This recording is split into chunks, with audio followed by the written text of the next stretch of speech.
An ecosystem is an area in which everything exists to assist one another. The light of the sun gives life to the plants, which are then consumed by the smaller herbivore-like animals. These nutrients then go on to serve those animals until they're either eaten by predators, who then go on to utilize that livelihood further, or they simply decompose and give life to the earth. And it seems like a perfect way of life, a communal lifestyle where everything goes hand in hand. Once one link in the ecosystem is broken, an imbalance is created, perhaps so severe that it affects the whole ecosystem.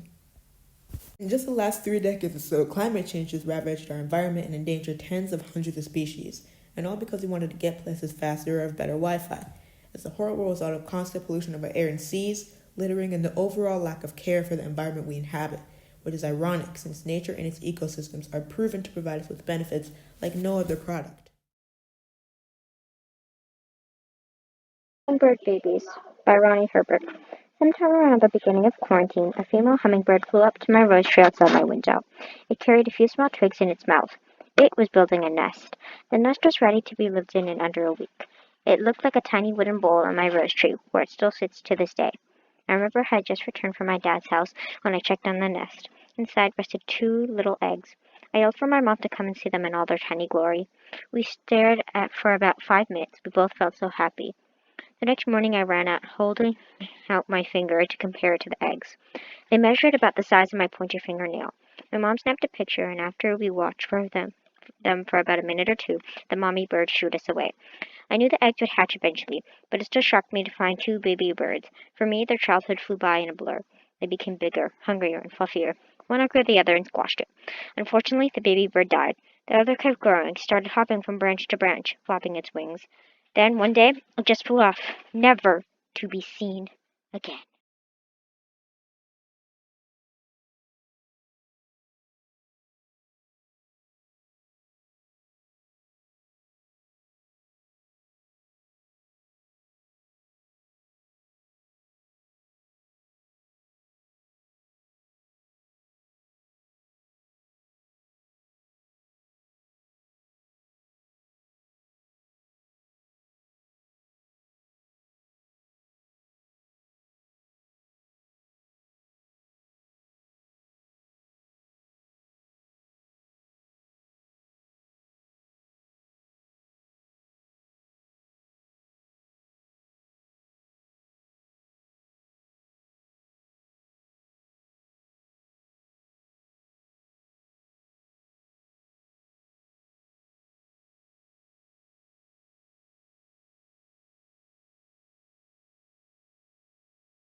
Squirrel Story by Aanya.